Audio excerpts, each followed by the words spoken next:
Ex-workers, what's a company secret you can share now that you don't work there?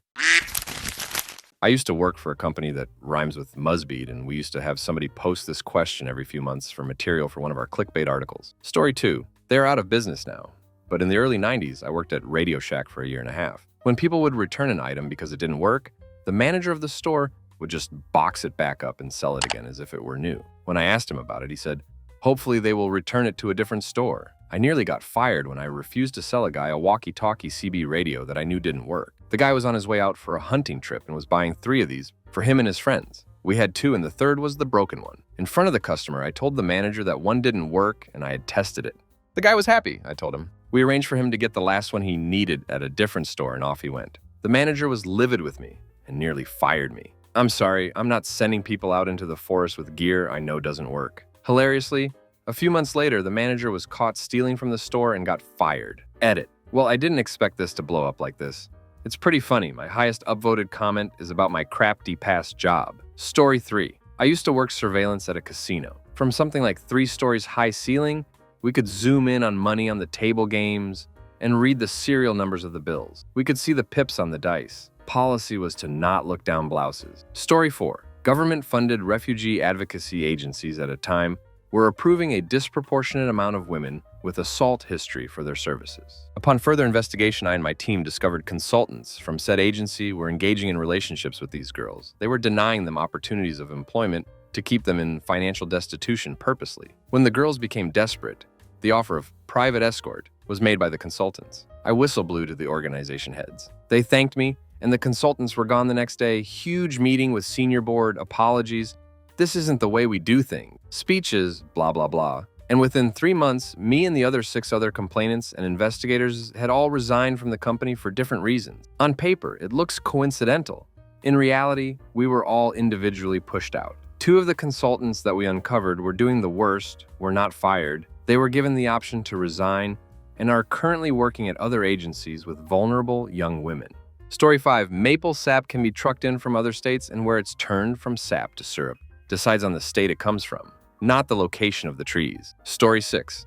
If you don't hear music when you're supposedly on hold, the operator simply muted their mic and can still hear you. I've heard interesting and damning things while they thought I couldn't hear them. Story 7. Worked at a major cable, ISP, and therefore billing cycles. They upgraded the billing system but did something wrong, and all but the current cycle got a late charge. But instead of fixing it immediately, we were told to credit their account if the customer called in. I did the math, and for the size of our city and the people wrongly charged, it was over $1 million USD. Most people just pay their bill and don't look to close. It was Time Warner, which was bought out a couple times in my area. Story 8. If you were on live chat with customer care, I could see what you were typing before pressing send. I watched people work through grotesque, racist, sexist statements, fraudulent lies and mistruths, meticulous grammar fixes, and their whole range of emotions in real time before deleting and typing OK. Stover 9. Arby's manager replaced the expiration stickers on the bread with new ones. I guess so the bread would last longer that way. I threw out 100 plus pitas with green fuzz on them after checking the manager's work. Story 10. I worked for a restoration company. One time an elderly woman called them to clean her house. She was a hoarder, or there had been a fire. I can't remember. Anyway, the company charged $57,000 for the work to be done. But in actuality, they couldn't even get the charges to add up to $20,000. She couldn't file this on her insurance. There are other examples of gross overcharging, but this is the worst I know of that wasn't on the large loss side. The lesson here: if you have water, fire, mold, or hoarder damage and call in a company to clean it up, go through every line item on the invoice. Every single one. Story 11. I worked for a large construction company, and the sales guys would intentionally omit items from contracts because they received incentives for what would then become a change order. Me. You forgot to include any framing in this contract. Sales weasel. Oh, I guess it's a change order then. Customer cries. Story 12. The difference between the high-quality deli meat sold at M&S and the regular deli meat sold in other grocery stores is that we changed the label. We would literally stop the production line, wait for the guy who ran the label machine to swap them out, and then start it back up again. Story 13. Hotels do not typically have security, maintenance, or housekeeping on staff 24/7. Once housekeeping finishes cleaning all the rooms, the entire staff leaves except for one front desk employee. Story 14. The secret ingredient of Jimmy John's tuna salad is soy sauce. Kikkoman soy sauce specifically. Story 15.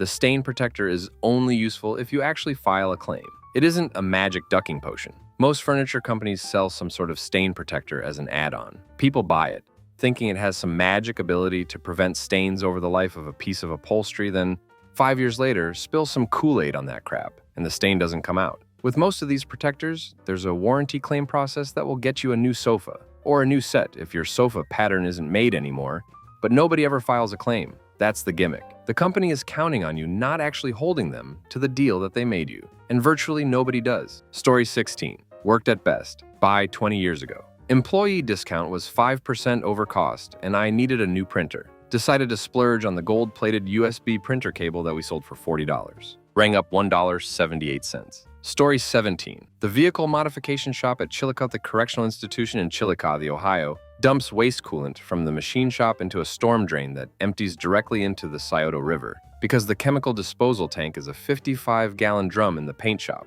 and that's much too small. They can't throw me into solitary confinement for complaining anymore. This happens about once a year, when the machine's coolant reservoirs are emptied and the coolant replaced. It's not on a schedule.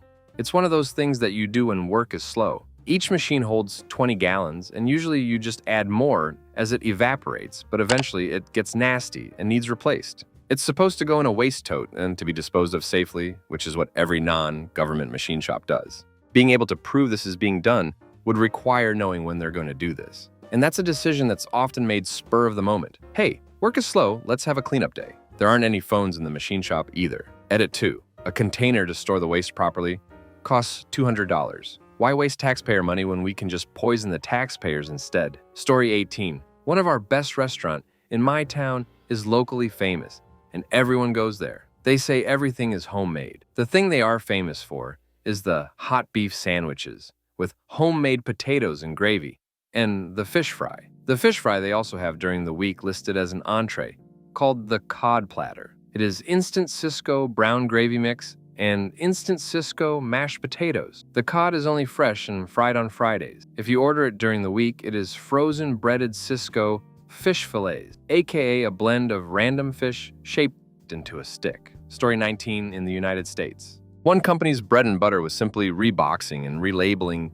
computer monitors from China to make it seem like they were from the company and assembled in some way by them. Story 20. I'm 90% sure a company I worked for was importing product from China, repacking it and selling it as made in USA, blending it with the product we did make in the US. Story 21. I worked for a major hotel chain in housekeeping for over 10 years. The number of dieds and people who die naturally in their rooms is a lot higher than you'd think. I worked at a huge convention hotel with over 1,000 rooms, and it happened quite often. Unless it was a pretty gnarly mess, it would just get cleaned like normal, and the next guest had no idea. Story 22.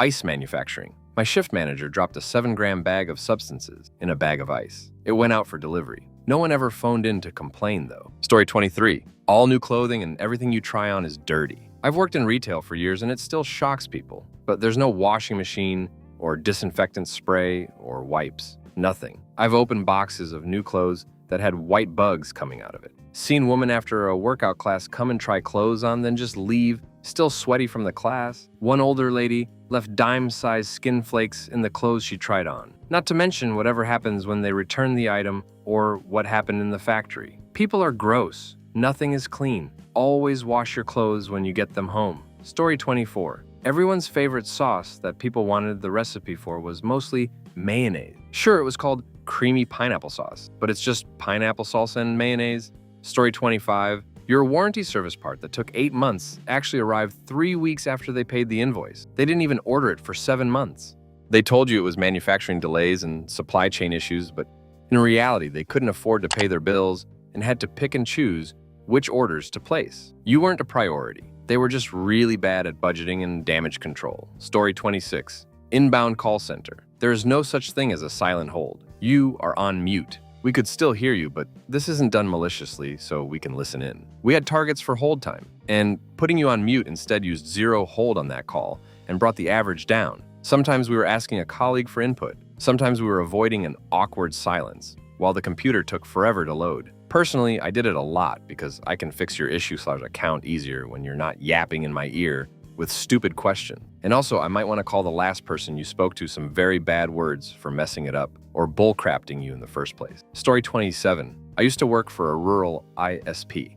We had one access point with 13 customers, but only 12 IP addresses provisioned. This means only 12 out of 13 people could be online at any one time. Anytime a customer called from that service area, we'd log in and reboot the tower's radios, kicking everyone offline to force DHCP renewals. It always meant whomever was calling in was able to get an IP and get online, but we knew that if all 13 customers wanted to be online at once, we wouldn't be able to service them. I brought it up with management, but they deemed it too expensive to address. I explained that it made us look like a fly-by-night shady-as-hell outfit. Since it was a rural ISP, I knew I'm not just talking to one person either. I'm talking to him, his wife, dog, kids, priest, and 5 buddies from the coffee shop. Make a bad impression on one person, and you might as well take out an ad in their local paper, calling the whole town a holes. I handed out a lot of free months of service working there and would often make the point, credits aren't revenue for justifiability angry customers. Not Nortel, Comcast, Frontier, nor the one you're about to ask, but they are good guesses. Yes, it would have been an easy fix, but the GM was an accountant and cheap. This was one of our apps. We had 1,000 customers, not 13. Some APS, access points, had 80 subscribers connected to it. Some had fewer. The larger apps were properly provisioned with more than enough addresses. This was a one-off tower, but it was always our shame. The ISP no longer exists, but the company that bought it out has now been correctly guessed. Story 28. I worked at a candy bagging warehouse, like the crappy 99 gas station candy where we would even make trail mix by hand. Tons of sweat would drip into the mix because we would be in a 100 F+ room with little ventilation. Also, my boss was a hunter, so a quarter of the warehouse was dedicated to his taxidermy treasure room. Ducking smelt like crap in the summer, but he was so proud of himself. Edit.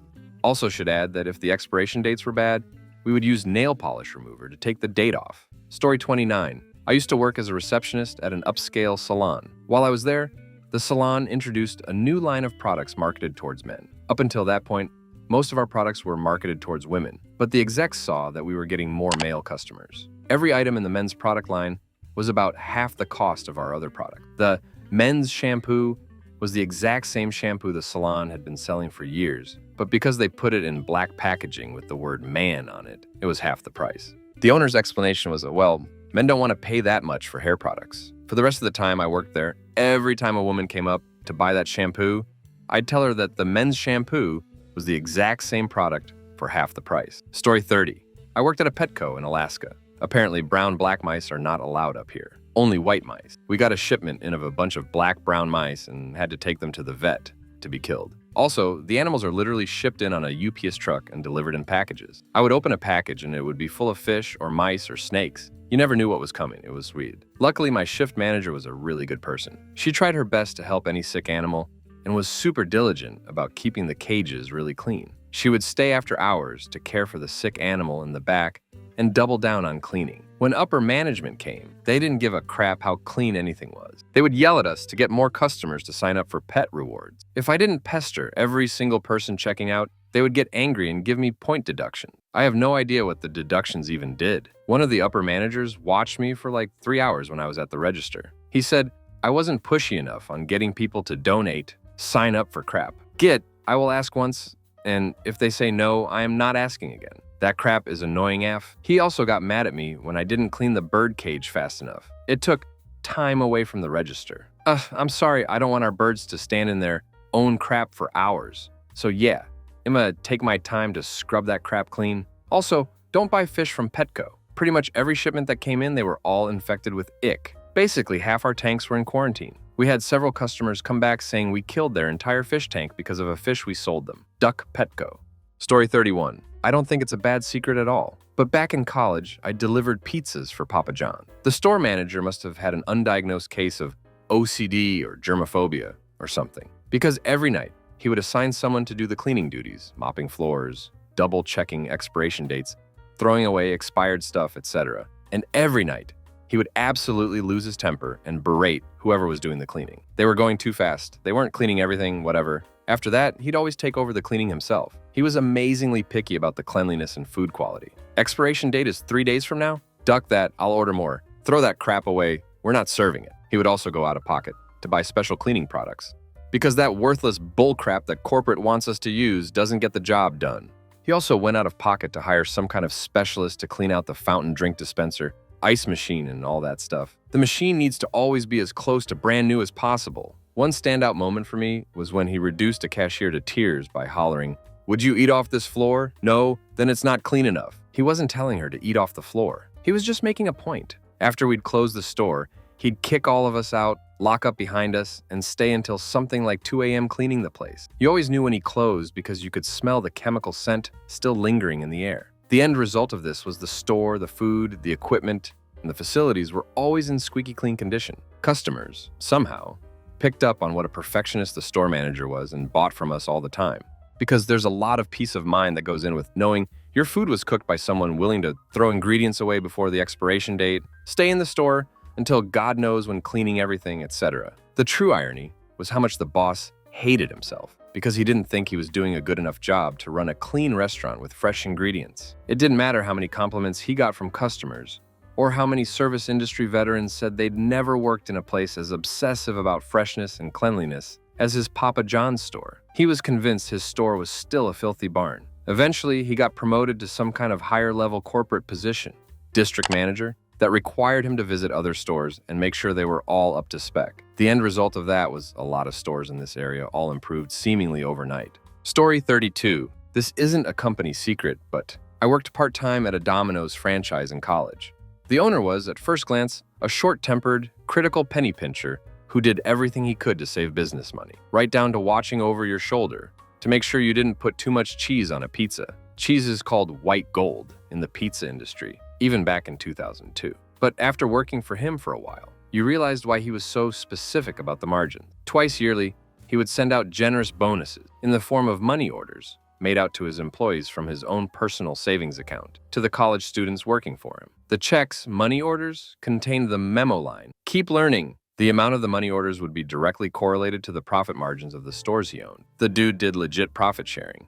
After I graduated, I heard a rumor that he was trying to start up a small education grant trust that would benefit applicants of the Farmer School of Business at Miami University. But I don't think anything ever came of it. This owner also played favorites when hiring. Every single one of his managers was a former employee. 3 of the 4 managers at his stores when I worked there had graduated from my college with business degrees. All 4 of them had a small portion of their education paid for by Marvin Covington. Marvin Covington, Oxford, Ohio Domino's owner from Vevey, Indiana, died in 2017. That dude knew how to do business and do it right. Story 33. I worked at a comic book store that offered a service where you paid a small premium to have sent in rare comics to have them graded at CGC. A few months later, we had many customers coming in to check the status of their comics. We contacted the owner to see what was going on, and he would always claim that there was some distribution problem. Fast forward a few months, we found out he was taking customers' graded copies and selling them online while trying to return back-issue versions of their original comics. Story 34. If you go to an event that has event security, ask them for better seats, or be really nice to them. They might bring you something special. I work at a hockey rink. We give nice people pucks, pins, and let them go down to the front to see the players. Story 35. 1. Ford parts from Mexico are way more reliable than Ford parts from Detroit, or at least they were before 2020. I worked in Detroit, and we had some customers who were fussy about us always doing repairs with Michigan parts. But when we had a problem that wouldn't stay fixed, we would always secretly switch to the Mexican parts, which did solve things. 2. I was a prison guard a decade ago, and we installed some facial tracking software in the surveillance cameras. One of the inmates panicked while cleaning the unused solitary confinement cells, which is usually a desirable job. It's easy as duck and nobody pays attention to you. And he insisted that he be moved out of that job because there was a ghost. The ranking officers decided to check the new cameras, and the security software claimed it saw a face behind the inmate at the same time as he was visibly startled in the camera footage. We're all aware there are mundane reasons why a new facial recognition system would think it saw a ghost. But since the inmate and the security software both thought there was a ghost, it was decided that the inmate should be immediately transferred at no penalty. Story 36. I still work here, but everyone, please get a copy of your medical records from every place you've been to. Keep a hard copy in your home because I have horror stories from working in medical records since 2007, Story 37. Right around the same time a major retailer had its largest warehouse burned down. It fired a huge number of its store managers under the guise that their stores were experiencing unusually high theft rates of $2 million after its annual shrinkage report. They fired my store manager and tried to tell me that we had a near $3 million shrinkage. I spent 12 hours with a full crew of salaried managers trying to locate the missing items within the store. I'm talking full-blown arcade machines, furniture, etc. We found nothing outside of a display the counting crew missed. The warehouse was burned down within a week or two of this. They're still filling in some of these store management spots. Story 38. I was the one who did an undercover news stories about Scamp's pet stores and their affiliation with puppy mills. Please don't buy from pet stores, folks. Story 39. I used to work at the front desk of an hotel. More often than not, if we tell you we're fully booked when you try to make a reservation, we actually are. But sometimes it's just bullcrap we make up because we got a bad vibe from you. We get blamed if we accept a booking from a person who then trashed the room or was just all around annoying, rude to the staff. It's not all hotels I worked at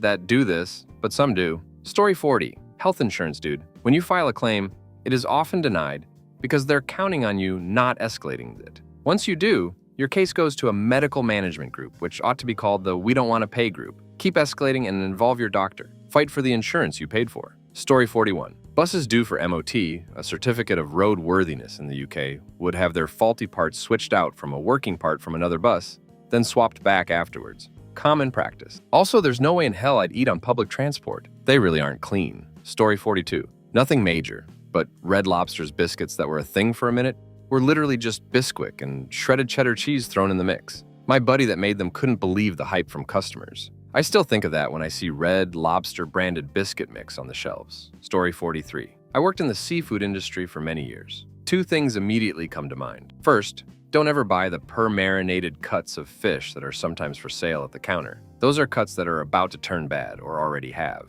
and the marinade is only there to mask the poor quality and smell. Second, more of just an FYI, but a lot of the fresh lobster meat you see is made up at least partly from dead and dying lobsters. Tanks and crates are checked daily, sometimes more frequently during the summer months, and the lobsters that croaked overnight are cooked and shucked for their meat. If you see a lot of straight tails, steer clear. Story 44. The drawing to win 2 free weeks of Sparkle diaper service is fixed. If the name on the entry is eligible, isn't currently a customer, and hasn't been a customer in the last year, it wins. Story 45. Comcast. Xfinity sells people's private information, including search histories and basically any traffic you use through their ISP. I worked there for almost 10 years doing direct sales and saw a lot of shady stuff.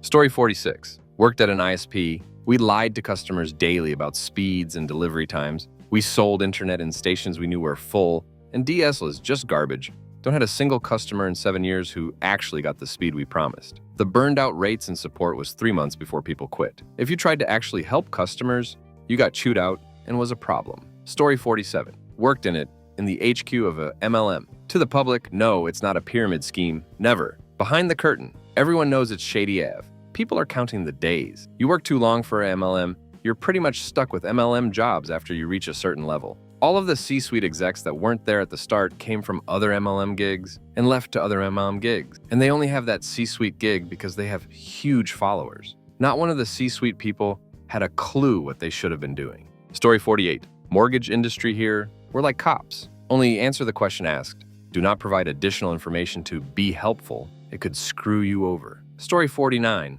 I'll say it. A place similar in name to past face urgent care, at least in the region I worked at, banned their front desk from informing customers that they have a credit balance to use toward their services and still required us to charge customers the full price on top of what we already owed them. Some accounts had like $500 of copay that should have been refunded but weren't. I was actually reprimanded for applying the credit balance because despite finance agreeing my method was correct, the regional manager said it was not a good look for the company and hindered her profits. Story 50. I didn't tell anyone this before and I didn't do it myself, but if you ever wanted to steal from a store, Big Lots is super easy. It's half a regular store and half overstock in the near expiration date time frame from other stores. You can also, depending on the manager there, get incredible deals on crap they want gone that haven't been selling well. This includes some furniture like leftover pieces from sets like a set of 1 couch and 2 chairs, but someone returned a couch so there's an odd number. You can ask a manager if they have anything they're trying to get rid of. You can easily get a 30% to 50% discount just for the trouble of taking it off their hands. If they ask for a store rewards card, just give the 867-5309 number. There is zero benefit from the card to you. It's just to track your purchases for ads. Also, the store I worked at had 2 big sales each year around Independence Day and Thanksgiving wherever was 20% off. It is very encouraged to buy paper products like paper towels, toilet paper, paper plates, napkins, and tissues in near bulk than if you can store it at home. Story 51. Dating websites don't want you to find love. They're designed to squeeze as much money out of you as possible before you cancel, and partly rely on people forgetting to cancel a subscription and put deliberate barriers in the cancellation process. Story 52. Not me, but a friend. A lot of chain restaurants will buy a microwave pudding, edit, causing a few Americans issues. Pudding in the UK usually refers to dessert and sauce from the supermarket for about £3 and sell in their restaurant for about £15. Story 53. I used to work in college admissions. Rich donors, athletes, and other VIPs have lower admission criteria. They still have minimums, but they're super easy to reach, even for a selective university. In the case of the university I worked for, BYU, children of General Church authorities also got this. Story 54. Worked at a American Toyota dealership in the body shop for 12 years. We would throw away literally everything, regardless of the environmental impact. Car paint, which is nasty crap BTW, went straight to the dumpster. Radiator fluid, down the drain. I even saw someone put oil down the drain a couple times, even though we had barrels for it up in the service depot. The only thing we saved was old car parts, which the boss then sold to scrapyards and pocketed the money. The painter didn't ever wear a mask either. He is around 60 and still kicking despite 30 years of painting without a mask somehow. Story 55. Pharmaceutical manufacturing facility. The guy in QA is boning 2 or 3 of the manufacturing techs, usually in the sterile rooms where you have to double badge to get in. He's married, the women he's boning are married, and his son also works in the facility. I was dismissed for insubordination because I was asked to do some crap that was unethical, illegal, and refused to do it. Story 56. Best Buy sells most larger appliances at cost or loss. Many of these are ZERP controlled too. Things like TVs, washer, dryer, laptops, phones, etc. do not make them any money. But the accessories to go with them make all the money. Cables, cases, mounts, bags, install,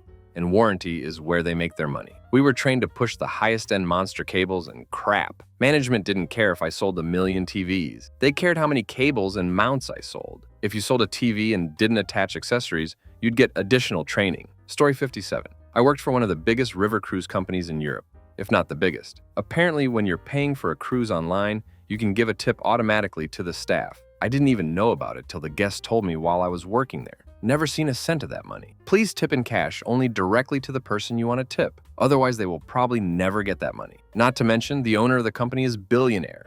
Of ducking course, he is. Something I feel is important to mention, and not many people are aware, we get 2 days off per month. And that's only if you have enough crew on board, and that's rarely the case. A couple years back, you didn't have any days off. You have a 20-day vacation within your 9-month contract. And to go home for the vacation, you have to pay for the ticket and organize everything yourself. You also have to organize everything when your contract starts and ends. So if you get lost or something happens, it's your fault and never theirs. Crew does not eat the same food as guests. Most of the 4 we get is just frozen stuff. Basically a rotation of pasta, potatoes, and rice with some additions. So it's not exactly the same every day, but never as good as the guests get. Story 58. 1 gallon of milk, 1 full bottle of Monin vanilla syrup, and 1/6 of a pound of espresso brewed. Now freeze it. Boom, Joe Muggs frozen cappuccino. Story 59. One of the biggest banks in the US would routinely forge client signatures when they leave without double-checking all the pages. Since originals are held at the branch and copies are faxed over, there's many ways for them to lift a signature from another source and place it where it's needed. Story 60. I worked for Ashley Furniture. Most of the furniture you have delivered has been torn or broken and then fixed by techs in the warehouse. I saw countless couches get broken during the offloading process and so many scratches to dressers and nightstands. The techs patched them up and passed them to the customer as new. Honestly, 85% of the products that went out for delivery were repairs. If you want to make sure you're getting something really brand new from the manufacturer, go to the warehouse to pick up your furniture. They will have to hand it directly to you without opening prior. And do yourself a favor and open it there to inspect it.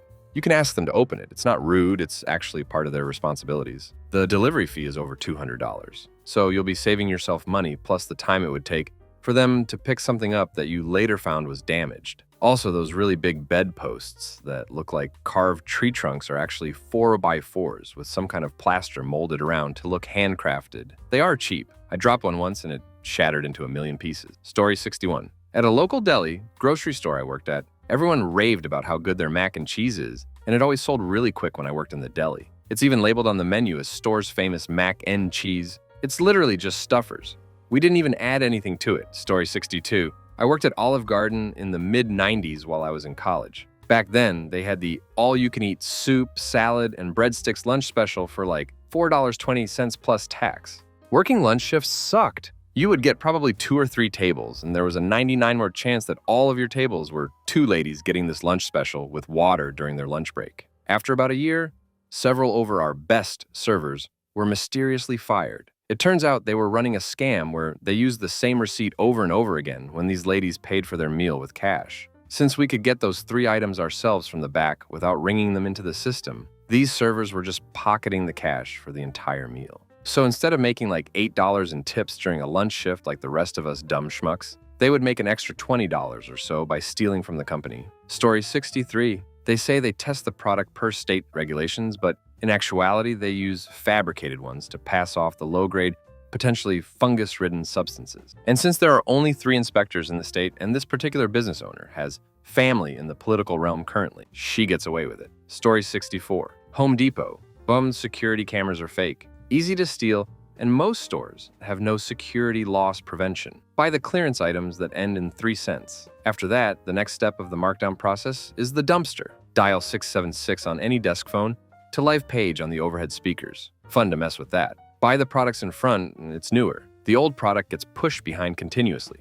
If you see a reduced tag item, usually larger items, appliances, vanities, etc., and slight damage, ask someone to scan for the price. Most times they're not updated and will be cheaper than the tag says. Free bottles of water for customers behind the customer service desk. Story 65. Contact your creditors as soon as you see that you may have trouble repaying according to your loan terms. Lost job, pay cut, major unexpected expense. They happen. Your bank or credit union would much rather set up a skipped payment or temporary payment reduction with you than take your car or house. Repos and foreclosures are expensive and time-consuming. Be upfront and honest. Might be embarrassing, but they don't care. They know that life happens, and in most cases, they want you to keep your stuff. If you wait and avoid them until after the debt has been sent to a third-party collection agent, those people don't have the same ability to renegotiate or settle the loan. If you avoid collectors' calls, are rude, or God forbid hang up on one, your stuff will be assigned for foreclosure or repossession as soon as humanly possible. Story 66. T-Mobile has 2 coverage maps.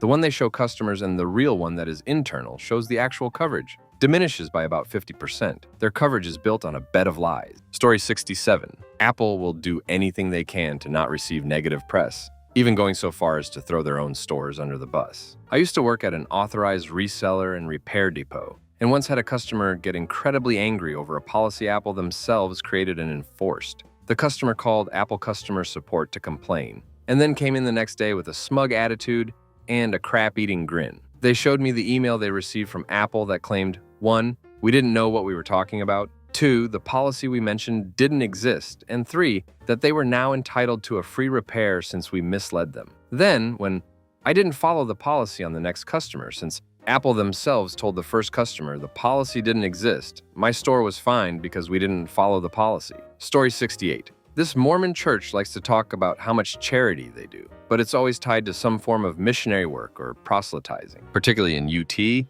they would secure housing, furniture, food, etc. to Iraqi refugees. And in exchange, these poor people who have had their whole life uprooted would have to be visited by and listen to missionaries drone on and on about the Mormon religion and having the gall to ask these Muslim refugees if they want to get baptized after a few weeks. I know this because I'm non-Mormon, was dating a Mormon girl back then, and I was asked to translate for the Iraqi families. I speak Arabic. Of course, I never did. I told them the whole scam, and told the Iraqis to act interested so they can keep getting charity. We scam the scammers, basically. Story 69. Many people balk at the idea of buying a used rental car because they think they're worn out, not cared for, etc., but they'll go buy a used car from a dealer like CarMax. The vast majority of used car sales are former rental cars. Instead of buying directly from the rental company, you're paying a markup to a third party to buy the exact same thing. Story 70. I worked for a major alcohol distributor. They paid millions to quiet a study that revealed there was no safe amount of alcohol consumption, and the only thing linked most frequently to cancer diagnosis was alcohol consumption. After enough studies came out, this seems to be more widely known, but surprisingly to the industry, has made little impact on demand. Story 71. I worked at a dental clinic and 3M would regularly send us gifts and free food for using their products, which is illegal. Ever wonder why you're always given Colgate samples? Because we get them for free. So when your dentist is all like, I recommend, duck that noise. They recommend it because we get it for free and we only hear about people using that product because that's what we give them. Depending on the clinic, they're probably understaffed and overbooked. So we're not flipping the rooms the way we were taught in college. Many people cut corners, which can lead to infection. A little girl at my clinic got hand, foot, and mouth disease after a cleaning one. Another one got ringworm. You can get your records for free. They can charge you to mail them, but you can always roll up to the office to get them for free. Root canals are dangerous and bad for your health. That crap is way bad for your heart. Why does it smell like bleach? Because we're using Clorox to clean out the canals. And if you're getting them done by a regular DD, they'll probably duck it up. You need to go to an endodontist to have a real fighting chance. And you do have to get a crown because once we take the nerves out, the tooth, it's dead and will break. Silver fillings are also trash. We know fluoride is low-key killing you. We also know that it works the best on children. Less is absorbed once the teeth are mature, but money, you know?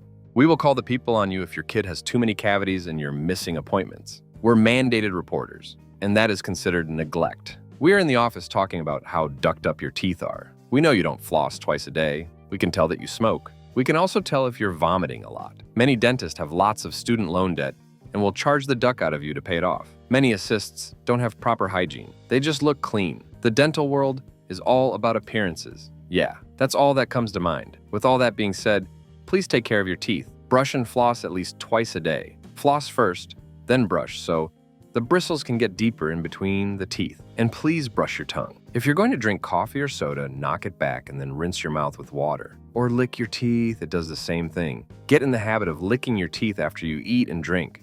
The longer the sugar is on your teeth, the more likely you are to get decay. Also know that decay is caused by a bacteria that has to be introduced. Be careful who you make out with.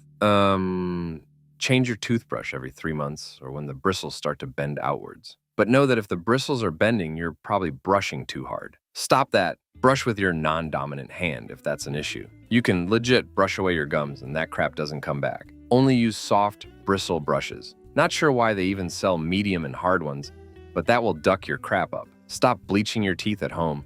It causes sensitivity. That little bit of information is called OHI, and it cost about $65.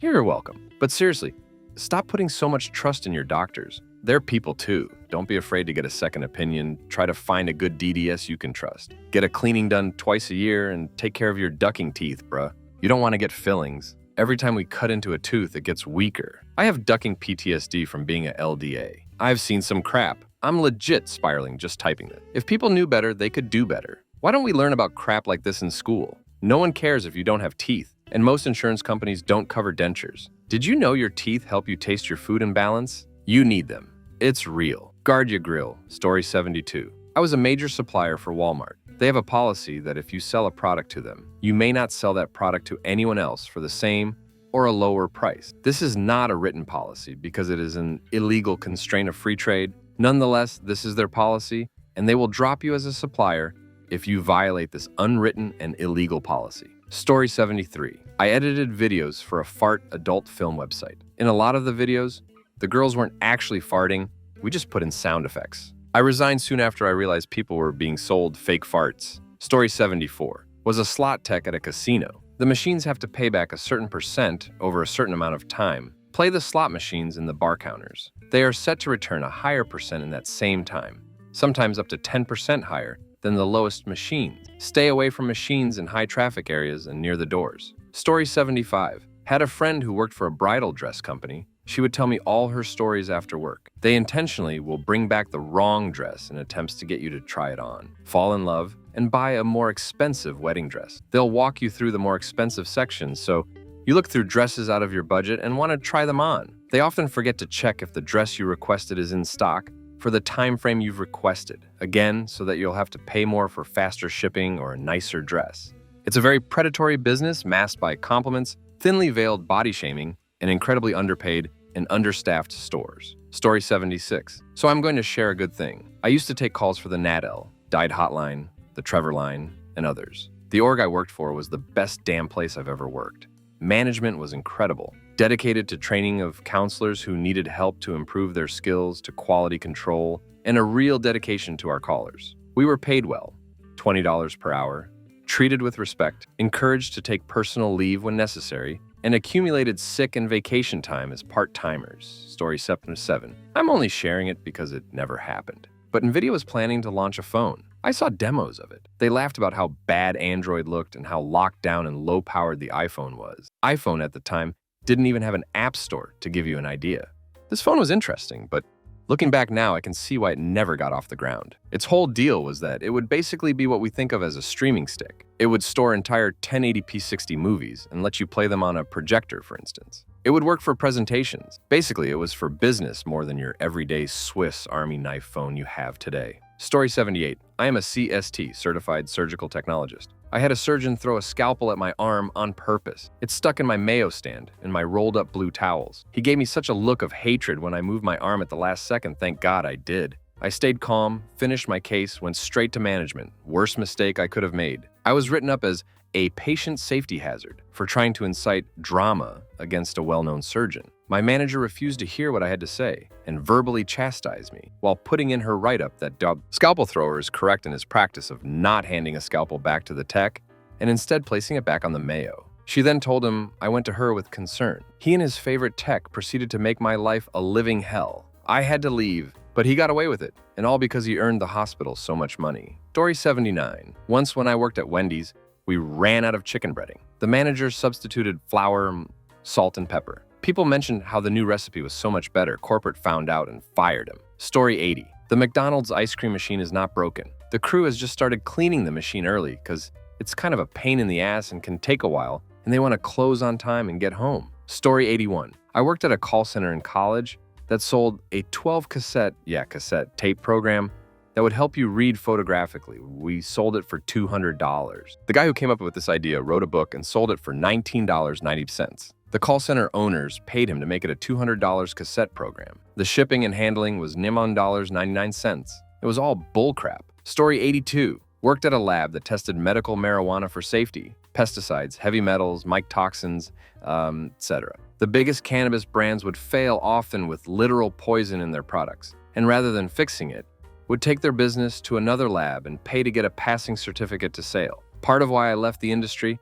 Shady as hell for something advertised as medical. Story 83. Credit card companies will frequently change your APR without notifying you. They only have to disclose 3 or 4 decimal points. So instead of charging you 15.99%, they charge you 15.9. It doesn't change the rounding, but earns them a cent or two, here and there, each month per customer. And that is enough to chalk up big bucks.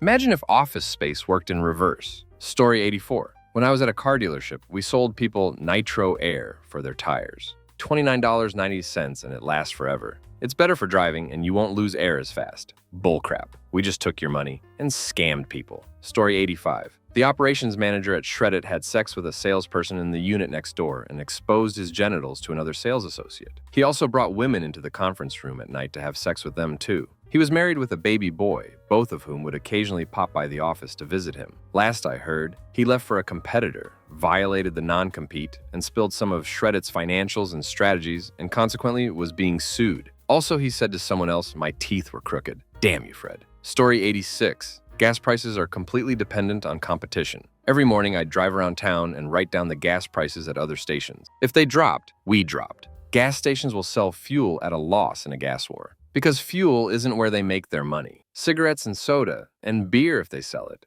are what makes the money. Story 87. Oh, I love this one. I used to work for a software company that built software for call center transcribing and analysis. Essentially, every time you hear, "This call may be recorded for XYZ purpose," you are being recorded. Most call centers are recording you for analysis. These calls go through a transcription engine and are then redacted of personal info, since the transcripts are then stored in an enormous database. The company I worked for took it a step further and developed 2 new interesting products. One analyzed calls in real time and would alert managers of an agent was breaking script, angering a caller, or skipped legal jargon they were supposed to read. The other product was an AI training on tens of millions of hours of call audio.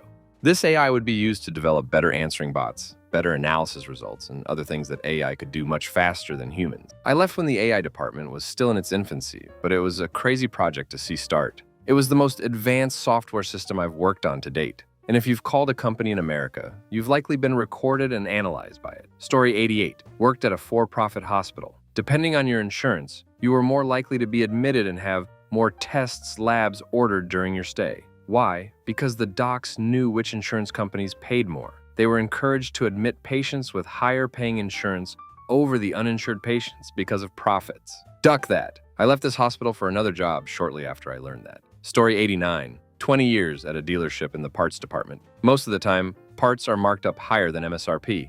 The dealers I've worked at will not install customer-supplied parts. However, everything is negotiable, meaning they will usually negotiate on the price, especially if you are a loyal customer. Story 90.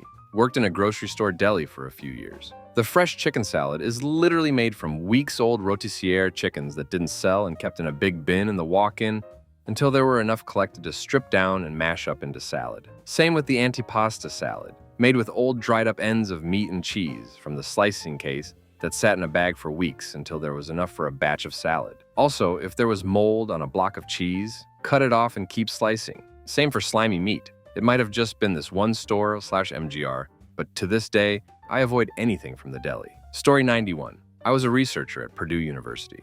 Our major professor and principal investigator was Margaret Catherine Banks in civil engineering, and her husband was Arthur Paul Schwab in agronomy. Banks was great at getting research money, and Schwab was great at changing data to make it look like their research was successful. Despite the fraud committed, Banks became very powerful at Purdue and is now president at Texas A&M University. Nobody in our lab group was willing to expose the fraud because of her influence over their careers in academia. Schwab still rides on Banks's coattails since she has his balls in a jar. Moral: crime does pay. Just don't get caught. Story 92. At the biggest storage company in the US, the company is fully aware that no one reads the rental agreements and thrives off of it, which saves them from so many lawsuits and court cases. You can't store anything that the company or person deemed valuable, anything over $5,000 worth of goods. You are required to be insured some way. If not insured, it's valuable, or over the price amount. You won't see a penny from them. It broke my heart when this poor old man had a break-in, no fault of anyone's besides company unwilling to update security, and we opened his unit to find all of his collectible coins that he has saved since he was 6 was gone. He was 80-something. He never saw a dime either. I quit shortly after. Story 93. Former employee of a dating site that is no longer operational. It was devoted to the wealthy. Every profile contained a tag indicating when the user last connected. Has just connected meant within the last few days. Connected in the last few days meant weeks. Connected recently, months. Connected a few weeks ago, but not since at least 2 years. A client protested to the French Privacy Authority. Her husband's best friend had seen her profile with the connected a few weeks ago tag. Best friend told her husband. It turned sour. The problem was that had she left the site 4 years before, when she met her current husband, my boss claimed that keeping old accounts was done to make people's lives easier by allowing them to come and go without having to redo their profiles. Complete bullcrap. The regulator asked the company to flush all accounts with no activity for 2 years. Before the flushing, we had 62,000 users. After, a bit less than 2,000. Story 94. If you get cold calls or sales calls and you live in the UK, saying, remove my name or remove my number does not work, as we will literally just remove the data you asked us to remove. Companies can keep hold of any information they have, as you have not asked them to remove that information. If you ask them to remove all of your details, however, by law, we have to delete every piece of data we have on you. For reference, I worked in a call center for life insurance, and people would apply online for a quote, receive a call from us to confirm their information, and we would pass them through to a life insurance consultant. Everything we did was legit and legal. We just had to follow GDPR regulations. Story 95. A company I worked at during the pandemic lied about how many workers they had and how much they paid us so they could get extra COVID assistance, which they did not use to help their staff or residents they supported. Story 96.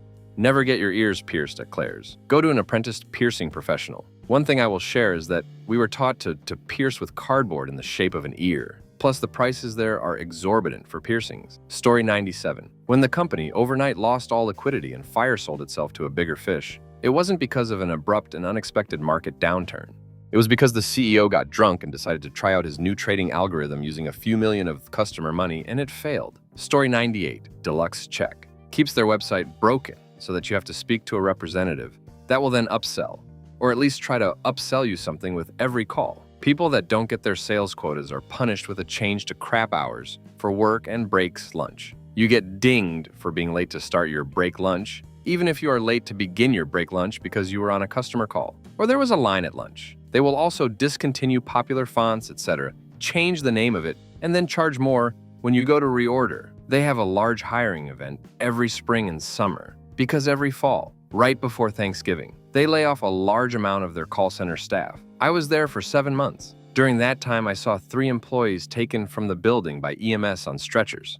Story 99. When X-Men Legends was released for PS2 and Xbox, the test print of the disc labels was done on discs with the wrong data burned to them. In fact, it was an adult film. The company didn't do proper quality control, and several dozen copies of the game were shipped but were actually adult film. Since both consoles could also play video DVDs, anyone who complained to the company got offered a deal to return the adult film in exchange for the real game. And then progressively better offers were made from a few free ATVI games to $1,000, just so long as they signed an NDA. Story 100. I worked for one of the big 3 credit agencies after they purchased our company. The sheer amount of data I had access to was bonkers. Even if I worked from home, I could still access millions upon millions of people's financial and personal data. Things have since changed there after a major, months-long breach after my time there. But looking back, it was insane. I could see all of this info. Story 101. Worked at Goodwill for 3 years. They have warehouses and warehouses and warehouses full of donated product just sitting there, waiting to get sold, probably never. Please donate other places if possible. Your donation will go farther. Women's shelters, veterans' homes, animal shelters, once upon a child, etc. Story 1. At the biggest grocery store chain in Canada, my department manager would have me put those small, rectangular expiration date stickers on prepackaged products in a certain spot. So it was easier to remove them and replace them with a new expiration date sticker if they didn't sell. Repackaging meat and seafood is shockingly common in grocery stores. Story 103. I used to work at Skipper's Fish and Chips in the 80s. One of my responsibilities was butterflying the fish fillets to prepare them for batter and breading. I always picked out the parasites and lined them up on the edge of my cutting board. I was fully aware of coworkers who would not bother and let the parasites pass all the way to the dining room table. Many years later, and knowing full well what to look out for, I plucked a parasite out of my fish while having lunch at Spud's Fish and Chips in Juanita.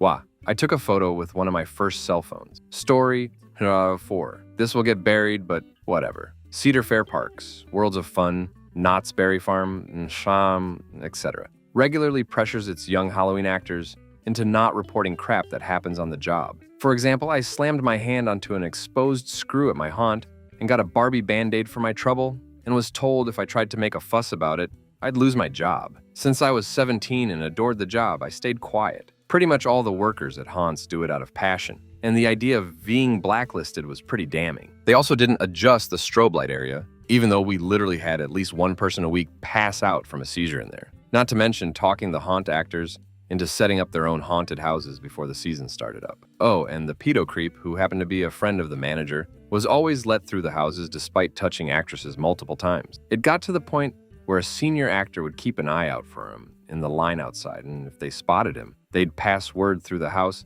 that he was coming. The girls would all hide, and the guys would just glare at him as he went through. He'd complain, but he had no real evidence of being discriminated against, so the system worked. Story 105. Worked for a very large bank in the US. Your personal information is sold to practically anyone with 15 cents. Yes, that's right. All of your personal information, your entire purchase, and employment history would be sold for as little as 15 cents. People think that the big, bad government is spying on them, whereas the private sector is so much worse. Story 106. I don't know if it's really a trade secret or anything, but I used to work at a TV station, and you would be surprised how few people call in to win call-in prizes. So go ahead and call in to try to win that iPod. Heck, I have a Tool Time RC car somewhere because it was never won and we didn't have anything else to do with it. Story 107. Pet store. Beta fish get delivered to pet stores in big styrofoam boxes so they're in pitch black for the whole trip. And each fish is contained in an individual small plastic bag of water, mixed with some formaldehyde,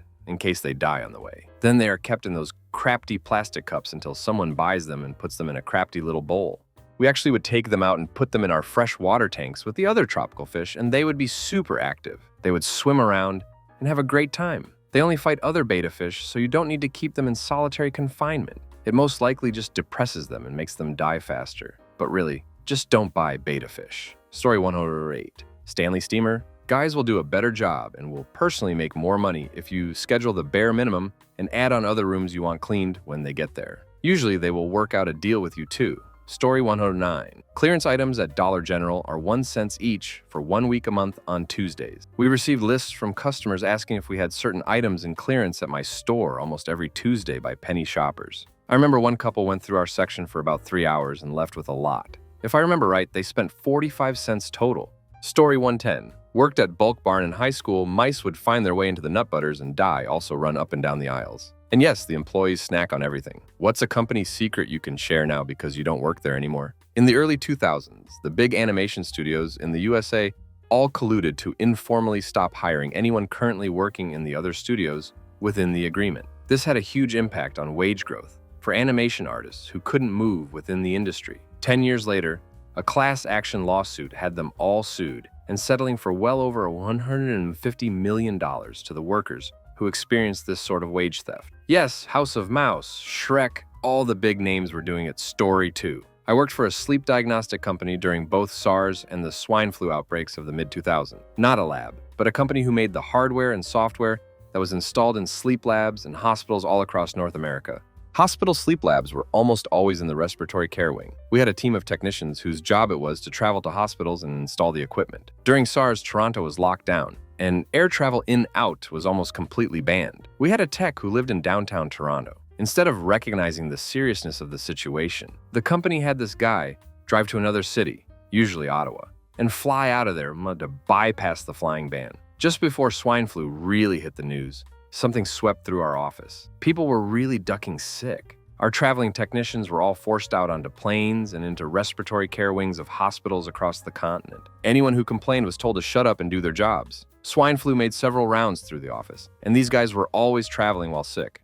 So yeah, my company helped spread 2 nasty viruses directly to hospital departments loaded with people who were by definition very vulnerable to the effects of said viruses. Story 3. Not really a secret. But you know those conventions where you put your card in a jar for a random prize? I was walking by the sales office after, and they were taking them out one by one, discussing who's the most important and deciding who the winner should be. Story 4. Customers pay a premium because the iron used for a company I worked for was made in America. It is made in America after they peel off the Made in India sticker story. 5. I worked at a casino that had the vault separated from the parking lot by an uninsulated, non-load-bearing empty wall with sheetrock on one side and a stucco surface on the outside. On any given day, the vault contains several million in small bills. But I've seen that room with a mid-8-figure sum after a big weekend. They've changed the layout now, but for a while, the only protections that room had were cameras and obscurity in Story 6. At Comcast,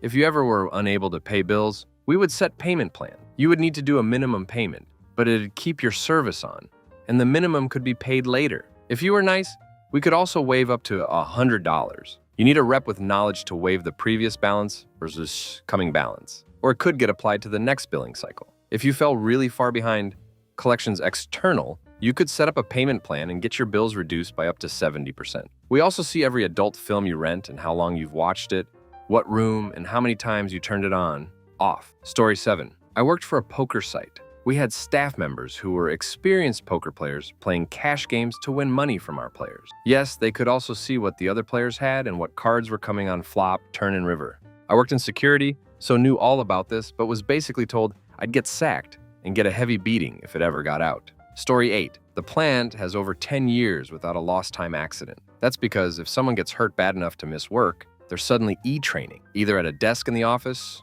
or, more often, working from home. Plant line workers working from home? Yeah, right. I've seen dudes high of their gourds, with bandages and drainage tubes asleep at a PC doing e-training. The company wins safety awards from the state every year. Story 9. Those employees at Claire's that pierce your ears? They can literally just be 16 years old kids with no work experience, literally on their first day at their very first job, told to go out and start piercing ears. Just pretend you've done this before. I was one of those kids.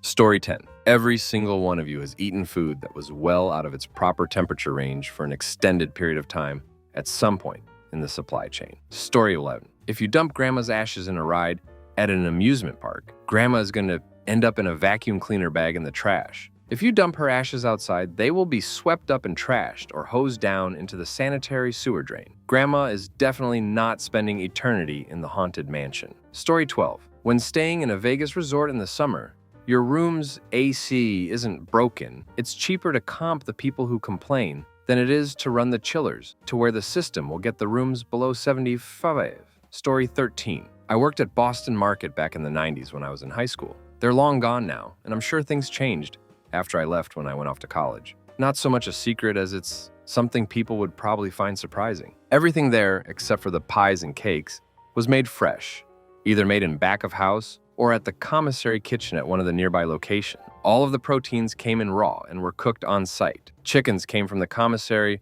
already loaded onto the spits for the rotisserie, but all of them were cooked in the ovens you saw behind the counter. The sides were prepped fresh in the back kitchen as well. Edit. Realize the soup was also not technically fresh, as the bases came from concentrate, but the chicken that was added came directly from those we cooked on site. Story 14. Throwaway account. I started working at Enterprise Rental Cars at the end of 2019.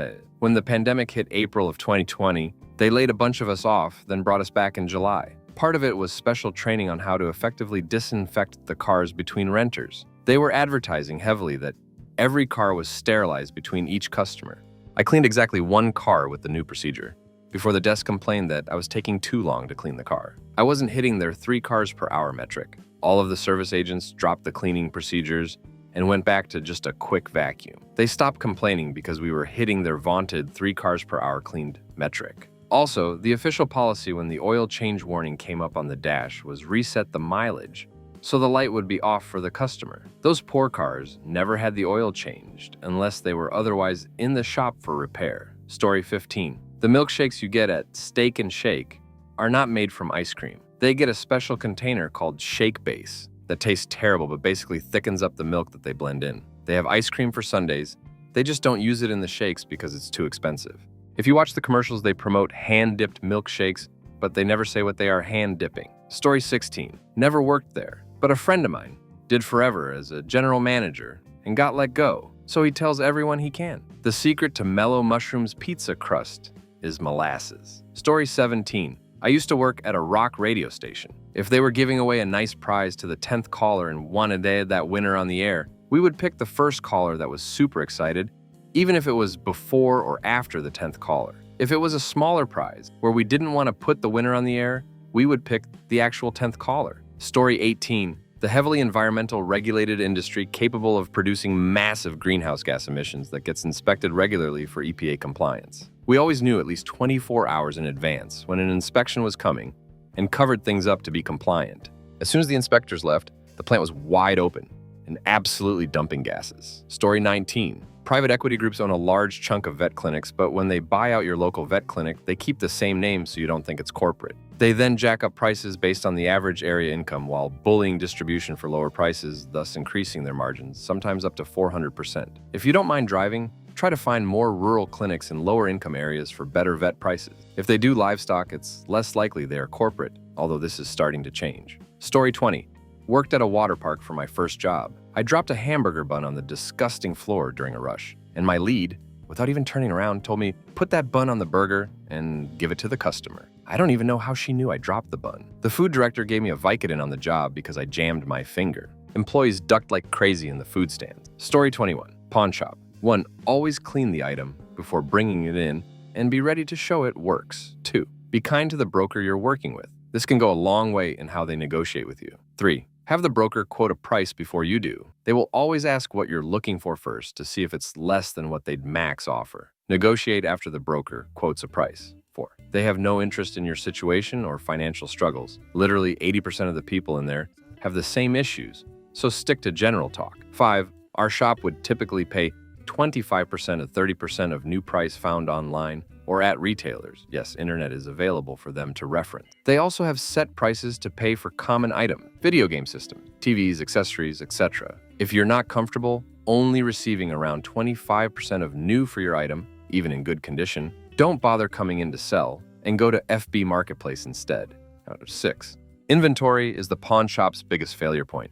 It doesn't make the shop any money with items sitting on the shelf. The broker doesn't have any skin in the game for items on the floor for sale, so use that to your advantage. Make an offer less than the sticker price. Likely, they will consider it and either accept or counter. Again, too much inventory kills pawn shops, and they get a lot of it every day. 7. Lastly, the biggest secret. Always tell the broker you want to pawn your item instead of hay. Pawn shops would much rather give you a loan and you pay a large amount of interest and then have you pick up the item at the end. It removes the inventory aspect and doesn't waste labor or time trying to sell the item later on, if it ever does sell. Not picking up the item you pawn doesn't hurt your credit score, and nobody really keeps track of whether or not you pick up your items. Conversely, you're much more likely to get a few extra dollars for something you pawn due to the broker thinking you may come to pick it up, and the more they loan out to you, the more interest they will get. You'll get much more room to haggle on items you sell if you tell them that you wish to pawn your item and just never pick up.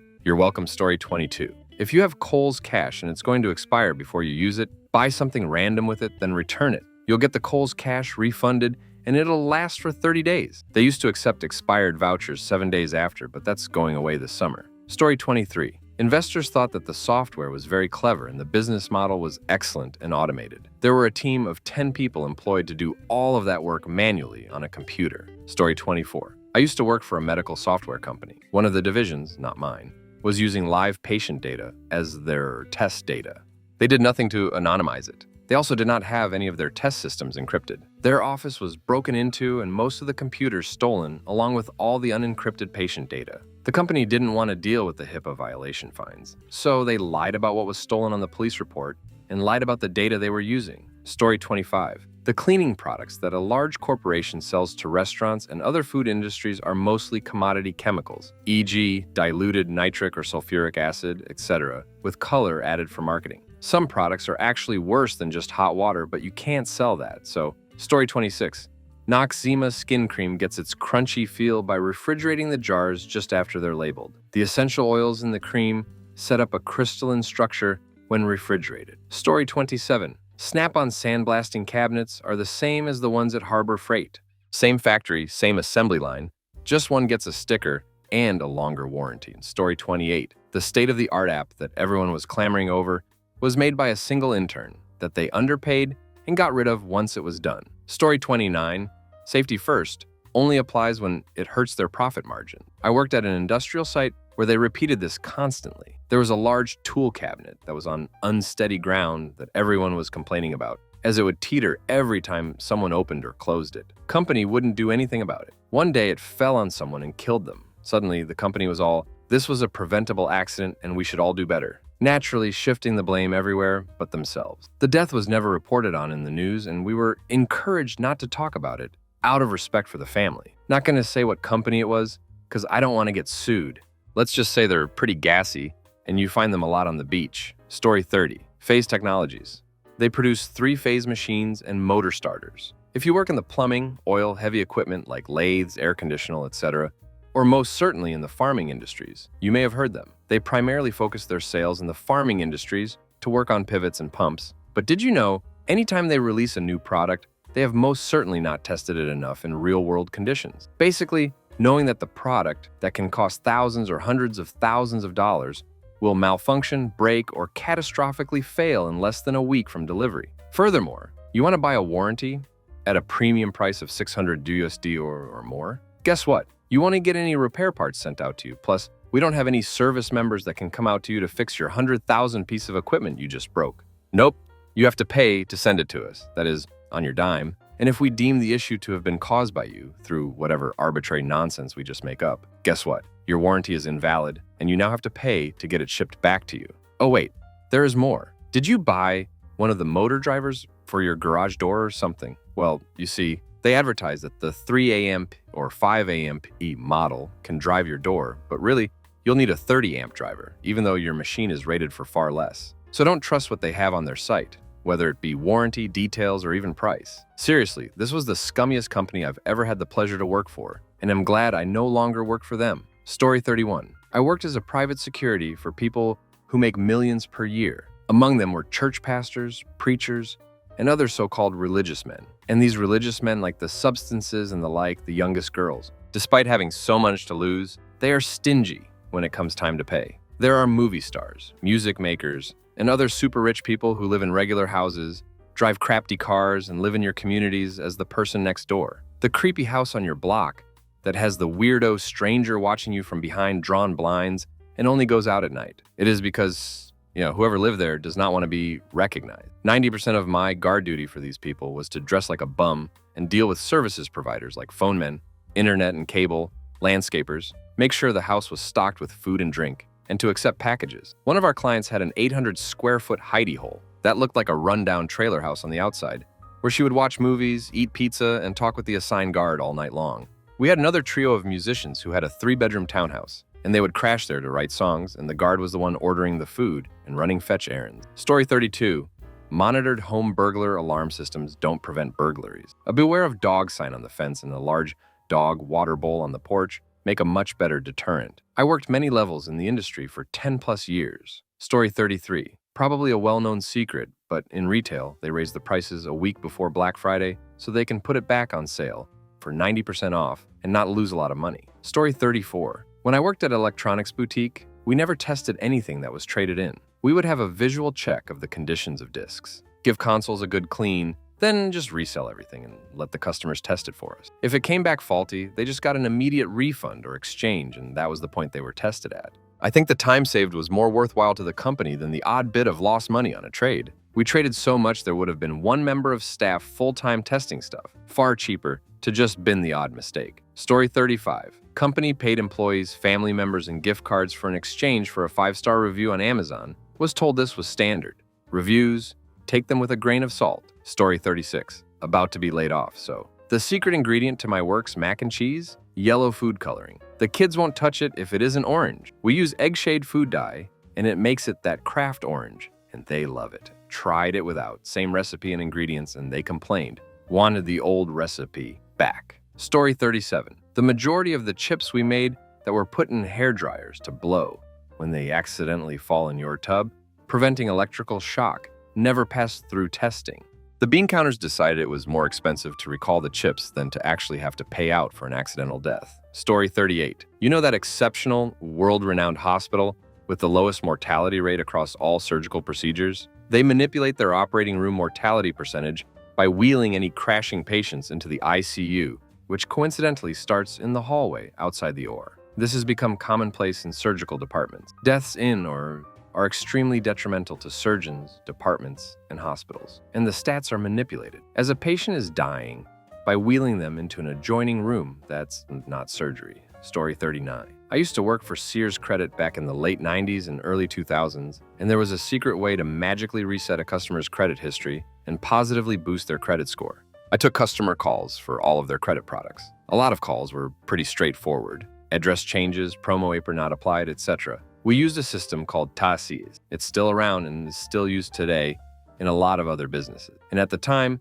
you used the keyboard to navigate around, use all the functions, black screen, green type, no mouse. Turns out there was a glitch found by another team, and it was quietly passed around. Basically, we had an unauthorized ability to do a credit reset for a customer, meaning we could wipe any past due amounts and late fees and reset their payment history so that it appeared in their credit report as if they had a perfect payment history for the past 7 years. Doing so would reset everything Sears related with the 3 main credit bureaus. Keep in mind that at the time, Sears was the 8th largest bank in the US, and a lot of people's Sears card was their first credit card. And as a result, it weighed heavily on their credit score. Length of credit factors into credit scores. People with a 30-year credit history with Sears was not uncommon. Also back then, it was the wild west of credit. Things like universal default and huge interest changes due to one missed payment, e.g., potentially double your rate for being 24 hours late on one payment, were common, among other things. Any action we took, though, would become a permanent part of their internal account history, including documenting the call itself, so your fingerprints were on their internal record, so we had to be careful.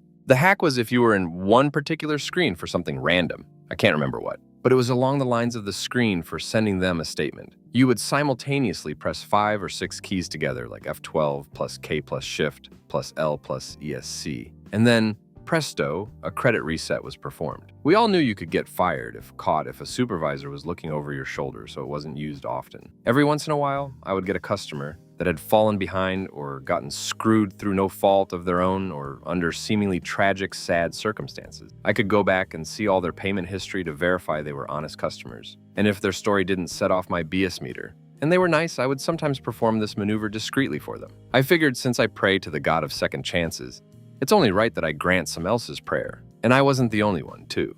This also taught me to always be nice and courteous to customer service reps, as sometimes those frontline people can pull more strings for you than you realize. I never got caught and was eventually promoted away off of the phones, though I know Sears eventually got wind of the glitch and patched it so it was no longer available. Story 40. You ever go into a cell phone store and the person working with you asked you to unlock the phone UI and then say they need to take it to the back to diagnose something or get a coworker's opinion? They were very likely looking for nudes. I saw up to district management levels participate in this and was told by my manager that it wasn't worth pursuing. Also, we would get asked to try to access spouse and children's phones all the time. Story 41. Chewy has great customer service because they know that's what makes money. They do not give a crap about the human experience. I worked in an office without a bathroom. I was also forced to arrive to work early and stay late to power up/down my computer off the clock, which, yes, is illegal, and yes, they were sued over it. I could go on. The fact that they preach the customer service practices that they do almost makes it worse, because it's obvious that they know how to treat people with dignity and respect. They just don't believe their employees deserve it. Story 42.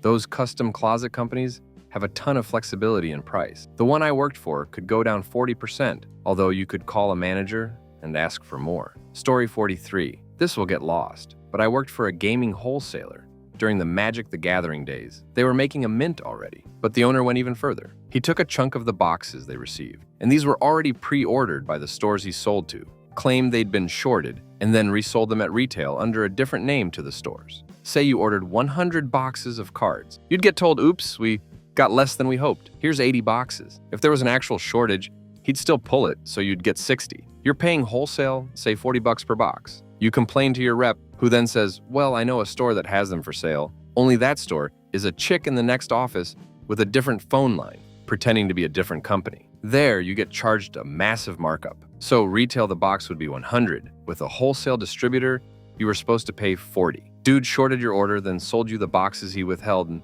at a massive markup, to the point where you were paying $400 a box and thanking the faux company for helping. Scumbag. Story 44. You know how every time you search for anything on WebMD, you end up thinking you have some horrendous, incurable, chronic ailment? That's not an accident. They are not a health information site, but another shill for Big Pharma. Almost all of their revenue comes from pharma advertising, sponsorship, and data mining. Story 45. Pfizer does not reimburse remote employees for printers, ink, or paper, even if you're printing Pfizer documents, doing Pfizer work, during Pfizer hours. Yes, really. Despite generating billions in annual revenue, they've decided your $12 ream of paper is where fiscal responsibility begins. Story 46. I worked in casinos. Everyone knows that the slots are tricked for you to lose your money, but you can't imagine how heavily it is tricked for you to lose. We had a showroom in the office with slots, and we only needed to press one button to put more money in it. We were never able to win any good amount. We even tricked the machine and played for a whole 2 days in a row without any substantial gains. I was working for the biggest and best slot machines company in the world. And that's why they are the best. You can't win anything with slots, is Story 47, Patagonia. Is it major defense contractor, but intentionally keeps a low profile and actively works to restrict the amount of publicly accessible information that is out there about their dealings with various nations' militaries. They often even conceal this info from their own employees. Every major outdoor apparel and equipment company is a defense contractor. It's just that some do a better job of concealing it than others. The entire outdoor rec industry is subsidized by the military-industrial complex, to the point where they're basically one and same. Many of the bigger defense-oriented brands will have the same parent companies. Since it's got more attention than I anticipated, Patagonia's current status as a defense contractor post-2022 reshuffle is a lot more nuanced. The department in charge of their defense-focused lines was officially spun off into an independent company in 2022, but they're still heavily linked to Patagonia. How closely they are associated with current Patagonia is a matter of debate, since most of that info is not public nor widely discussed openly. The units buying this equipment don't care and aren't asking, they just want high-performance uniforms. And Patagonia still does business with governments and militaries, just not with a dedicated product line. They make high-performance technical gear, and there are some units and agencies who need it to best do their jobs. It's rarer now since it's a few years old, but you'll also still find branded Patagonia stuff from the defense line pre-spinoff floating around in official distribution networks. There's also a large secondary market for Patagonia-branded multicam garments. A lot of people find it really funny to wear Patagonia-branded level 9 pants and will pay good money for them, even if they have legitimate access to the current generation of garments under the new brand name. Story 48. A major law firm I worked for suffered a cyber attack. They never publicly disclosed it. I think they secretly told some clients, but it wasn't news. I don't know the full extent of the damage or data lost, but it caused them to change a lot of things, so I assume it was a big deal. Story 49. When I worked at Goodwill, we had a morning meeting daily. That meeting was basically all about sales. Non-profit, my ass. I think it's cool the way they give jobs to disabled people, but after that, they suck. Also, anything valuable you donated didn't see the sales floor. It went to online sales. Story 50. Worked at two Tex-Mex restaurants. The family-owned restaurant was super popular. They had like 6 locations in town. The way the food was made was horrible. Almost everything was microwaved and most of the food served was leftovers. Rice, straight from the fridge.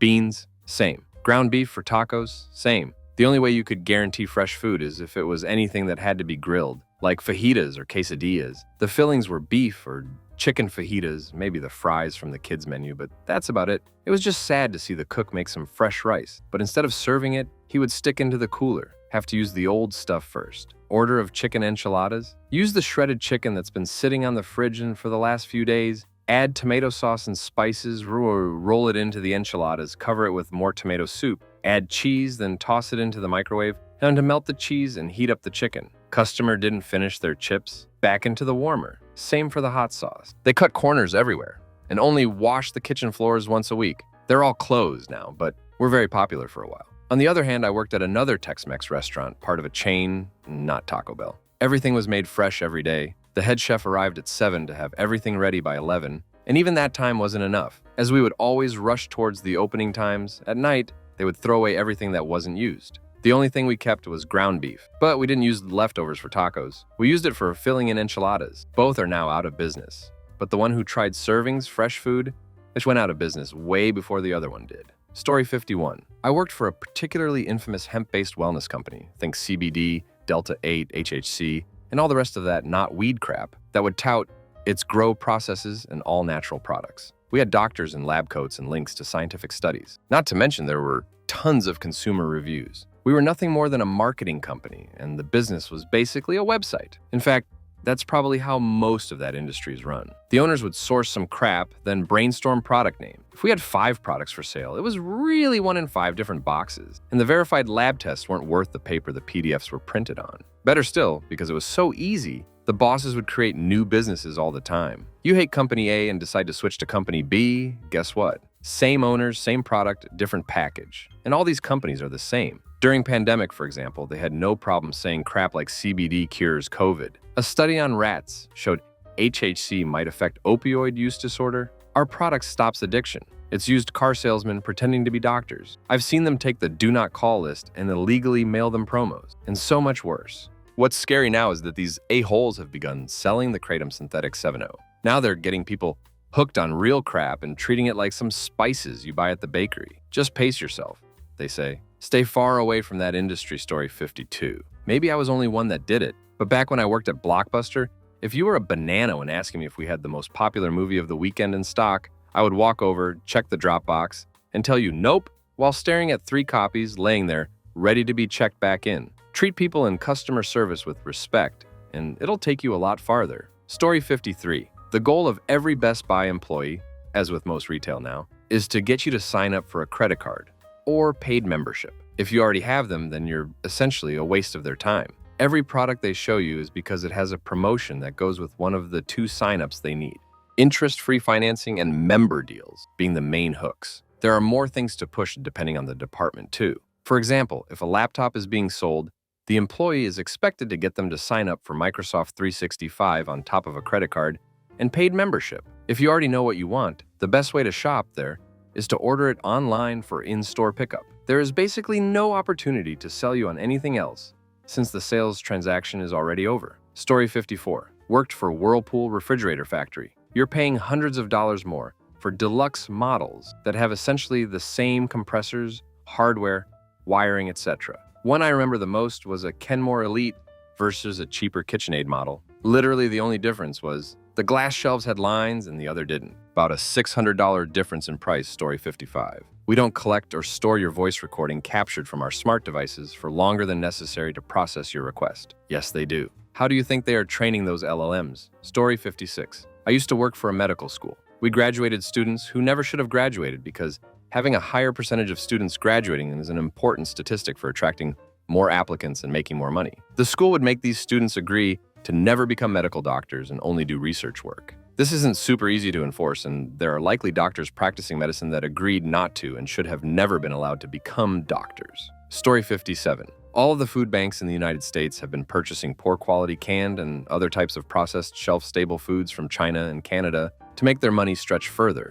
With the new tariffs, that is no longer able to be done. This means that the local food shelves have less access to free, inexpensive, non-perishable food items to distribute to those in need. There are going to be a lot more hungry Americans, with a large percentage of those Americans being children and the elderly, in the near future. Story 58. A certain CEO of a donut company was having an affair with a coworker. Before he divorced his wife, he made her a partial franchise owner. After the divorce, this company bought this one franchise back for 3 times what it was worth as to pay her off with shareholder money. He was soon fired after being called the worst CEO of the year, late 2004. Golden parachute was applied. Was told this by a close friend. Story 59, former HVAC customer service rep. Don't let a tech around your unit alone. Some of them cut the wires just to sell you a new unit. This is especially true if you're old.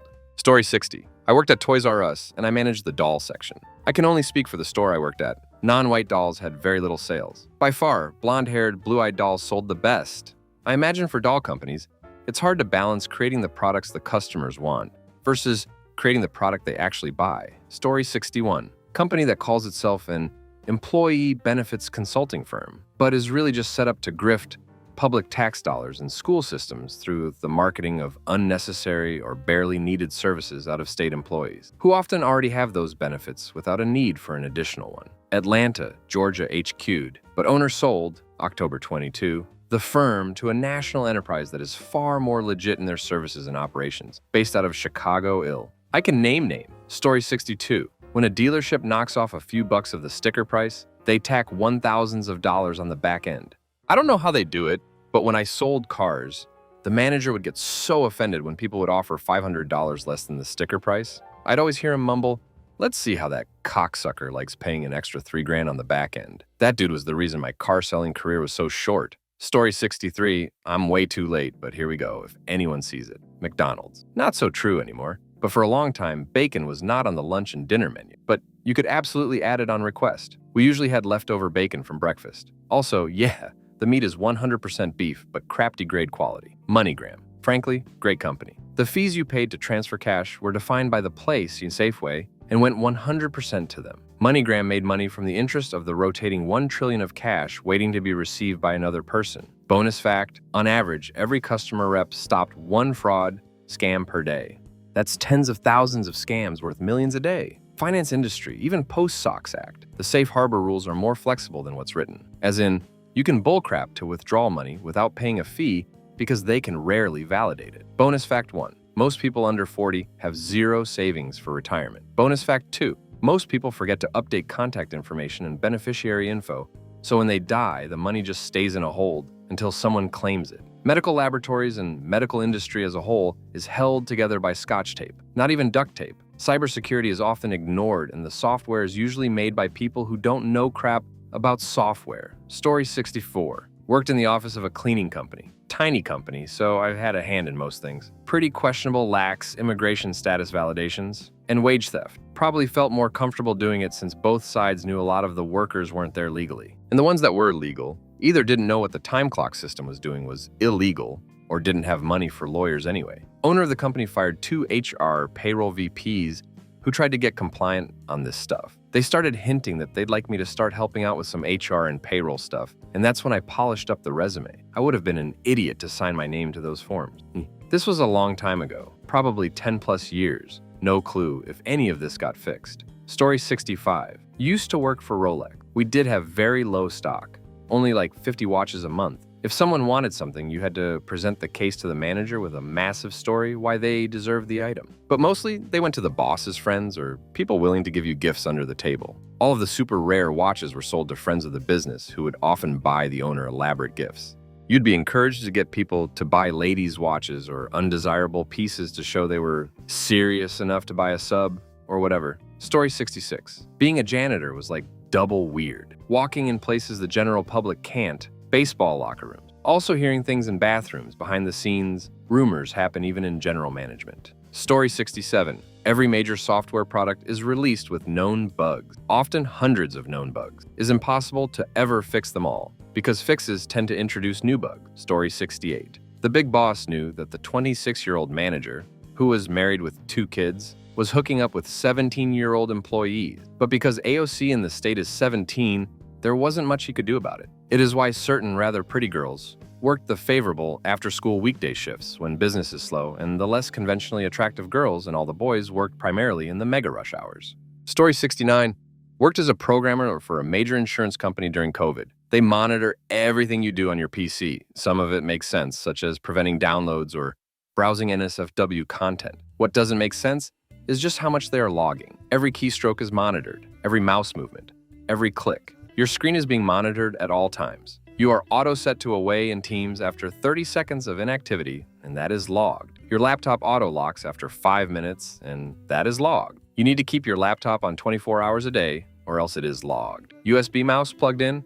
Logged. Have too many logs, and you get written up. A year into my work there, I had my manager come to me with, and I'm not kidding you, every time my computer locked and I was set to away, in a spreadsheet auto-generated and sent for each employee, it was honestly disturbing. There were notes for worker name failed to register input for X amount of time or other points of BS. My boss said it started during COVID, but I call BS on that. Not a chance they were not doing that before. God, I hated that job. Story 70. I've said this on here before, but Bayer Edge knew full well that their neonicotinoid-based lawn care products, marketed under the Bayer Advanced line, were directly responsible for colony collapse disorder and the severe lowering of the honeybee population about 11 to 12 years ago. They knew what they did, but we were told directly to lie about it if asked. We had a red 3-ring binder next to our computer workstations with laminated pages inside that told us what we were not to say about the specific products. They also knew full well that their spray nozzles were defective, but if they admitted it, they could be liable for a huge lawsuit.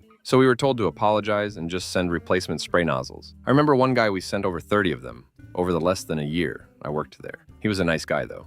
Older retired gentleman with the patience of a saint named Apollo from New York. Bayer Advanced doesn't even exist anymore. The products are under a different name, but I don't know if they're still marketed by Bayer Ag. I'll have to look next time I'm at Menards. Story 71. I worked at an Apple call center during the iPhone 4 launch. When we started getting calls about the phone disconnecting from cellular service if it was held a certain way, an internal knowledge base article went live giving us the script on how to push back against calls from people having the issue. Tell every customer that it's the best phone ever released and refuse any hardware replacements and free cases. Internal documents were leaked to tech websites. One of them came from the call center I worked at. Apple came in and locked down our call center really hard. They made us check our phones in every day. They took all of the demo iPhones, iPods, and never provided demo iPads when those were released because they didn't trust us not to leak internal docs. So that means when someone called for help, we were flying blind. We weren't allowed to hold an Apple device at all. So we just used Google for everything. Story 72. Early to mid-2000. I worked at a small East Coast fried chicken chain called Cluck U, at least in the location we were. The chicken was battered, breaded, and fried by us. Not really me. The chef did it, and I mostly just cut up the meat and was the delivery driver. And all the sides were made from scratch. The only thing that came in pre-made was the hot sauces and the biscuits, which were basically just Aldi's tube biscuits thrown in the deep fryer. And the hottest of the hot sauces was basically mace. Story 73. Video rental store night managers actually care about you. Late fees can be wiped off completely if you're not a banana. I can't say this was franchise-wide, but my boss made it very clear. I had multiple customers who just needed someone to just be cool. It might not be much, but they appreciated it. Story 74. Nobody ever dies on company property. They give you CPR until ambulance arrives and pronounce you deceased later at the hospital to avoid having to pay out any accidental death benefits from a multi-billion-dollar company. Story 75. The bagged grated cheese in the supermarket is all the same cheese regardless of the brand on the bag. To clarify, all of the mozzarella bags are the same mozzarella. all of the cheddar bags are the same cheddar, etc. Moreover, in some instances, the grated cheese was originally packaged and sent to the store as block cheese. When it reached its sell-by date, it was returned to the cheese plant, unwrapped, put through the grater, and then sent back to the store as bagged grated cheese with a new sell-by date. Story 76. I used to work at a restaurant. One of the secret menu hacks people loved ordering, this huge, messy off-menu burger, was actually just made up by the employees as a joke one day. It wasn't even real at first, but people started asking for it thanks to TikTok. So we made it real and started charging extra. Corporate never officially added it to the menu, but we made so much money off it. Story 77. CN Rail had us all burning our garbage next to the train tracks instead of bringing it back with us to the stations each day just to save time and money. When Parks Canada found out they were making us do this in the national parks, they started sending out rangers to check that we were complying, and CN instructed us to get better at hiding it. Story 78. Old people's care homes. Some are good, some are bad, and in most, the patients are totally dependent on overworked people who may or may not do their best. Witnessed as a temp that an old woman who was simulating, so I had to fight with the night nurse to get her at least aspirin for the pain she complained of, was dead when I showed up weeks later of undiagnosed stomach cancer. This could happen because there had been no doctor there for 3 months cause reasons. Please visit your relatives in care homes, people, or become one of the angels visiting people who have no one ever coming by. Story 79. Worked at Bayer, which is the old Monsanto. They are supposed to monitor how much chemicals and waste they throw out into the atmosphere and report it to the EPA. Well, all the motor hour tags that show in a software program when the sites were running were all digitally connected to one site on accident, so nobody knew for years how much pollution was going out and the wrong number was being reported. Was told to not say anything when my team found out, and it was swept under the rug.